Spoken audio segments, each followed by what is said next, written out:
Bore ಹಾಕ್ಸ್ಬೇಕು.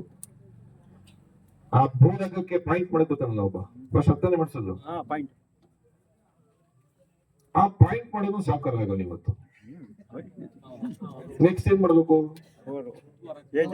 Bore ಹಾಕ್ಸ್ಬೇಕು. ಆ bore ಹಾಕೋದು ಸಾಕಾರ ಆಗೋನು ಇವತ್ತು. ನೆಕ್ಸ್ಟ್ ಏನ್ ಮಾಡ್ಬೇಕು? ಮೋಟರ್ ಬಿಡ್ಬೇಕು. ಆ ಮೋಟರ್ ನೀರು ಸಾಕಾರ ಆಗೋನು ಇವತ್ತು. ನೆಕ್ಸ್ಟ್ ಏನ್ ಮಾಡ್ಬೇಕು? ಡ್ರಿಪ್ ಲೈನ್ ಪೈಪು KEB ಅವ್ರನ್ನಂತೂ ಬಿಡಿ ಕೇಳಂಗೆ ಇಲ್ಲ ಆಯ್ತಾ. ಈಗ ಕೆಲಸ ಸಂಬಳ ತಗೊಳ್ಳೋರ್ನ ಆಮೇಲೆ ಕೊಟ್ಬಿಡುವ, ಈಗ ಮಧ್ಯ ಬೇರೆಯವ್ರ ಮಾತಾಡುವ. ಡ್ರಿಪ್ ಲೈನ್ ಹಾಕ್ಬೇಕಾ? ಆ ಡ್ರಿಪ್ ಲೈನ್ ಮಾರೋನು, ಪೈಪ್ ಮಾರೋನು ಅವನು ಸಾವುಕಾರನಾಗವನೆ. ಈಗ ಅದು ಬಸ್ ಮಾಡ್ಕೊಳಕ್ ಏನ್ ಮಾಡ್ಬೇಕು ನಾವು? ಪೆನ್ಷನ್ ಹಾಕಬೇಕಲ್ಲ, ಆ ಕಲ್ಲು ಹಾಕಕ್ ಬರ್ತಾನಲ್ಲ ಅವನು ಸಾವುಕಾರಾಗವನೆ. ಆ ತಂತಿ ಹಾಕ್ತಾನಲ್ಲ ಅವನು ಸಾವುಕಾರನಾಗವನೆ. ಅದಾದ್ಮೇಲೆ ಏನ್ ಮಾಡ್ತೀವಿ ನೆಕ್ಸ್ಟ್?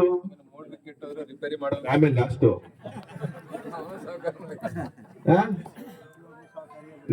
ನೆಕ್ಸ್ಟ್ ವ್ಯವಸಾಯಕ್ಕೆ ಏನ್ ತಗೋಬರ್ಕ್ ಹೋಗ್ತೀರಿ? ಬೀಜ. ಆ ಮಾರೋನು ಸಾಕಾರನಾಗವನೆ. ಅದಾದ್ಮೇಲೆ ನೆಕ್ಸ್ಟ್ ಅದೇ ಅಂಗಡಿ ಮತ್ತೆ ಹೋಗ್ತೀರಿ, ಅವನು ಸಾಕಾರನಾಗವನೆ. ಅದಾದ್ಮೇಲೆ ನೆಕ್ಸ್ಟ್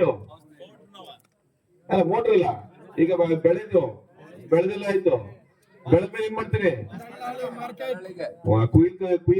ಕರ್ಕೊಬರಲ್ವೇ? ನೀವೇ ಮರ್ತ್ಬಿಟ್ರಲ್ಲ ಎಲ್ಲ ಮುಂದೆ ಬಿರ್ಬಿರ್ ನೋಡಿದ್ದಾರೆ. ಕಲೆ ಕೇಳ್ಬೇಕು ಅಲ್ವಾ? ರೂಪಾಗಿ ಇಟ್ಕೋಬೇಕು, ಕುಯಿಲ್ ಮಾಡ್ಬೇಕು, ಅವ್ರಿಗೂ ಕೆಲಸ ಕೊಡ್ತಾ ಇದೀವಿ. ಅದಾದ್ಮೇಲೆ ತಗೊಂಡು ಎಲ್ಲಿಗೆ ಹೋಗ್ತೀವಿ? ಮಾರ್ಕೆಟ್ಗೆ ಹೋಗ್ಬೇಕಾದ್ರೆ ಮಧ್ಯದಲ್ಲಿ ಹೋಗ್ಬಿಡ್ತಲ್ಲ ಅದೇನದು ಆಟೋ. ಇವೇನು ಬೇಜಾರ್ ಮಾಡ್ಕೊಬೇಕಂಗ, ಯಾಕಂದ್ರೆ ಒಂದು ಆಟ ಐತೆ. ನಿಮ್ಮ ಅಧ್ಯಕ್ಷರೇ ಬೇಜಾರ್ ಮಾಡ್ಕೊಬಿಡ್ರಿ. ಆಟೋ ಸಾವುಕಾರ ಆಯ್ತು ಅವನೇ. ಅಲ್ಲಿ ಎಲ್ಲಿಗೆ ಹೋದ್ವಿ?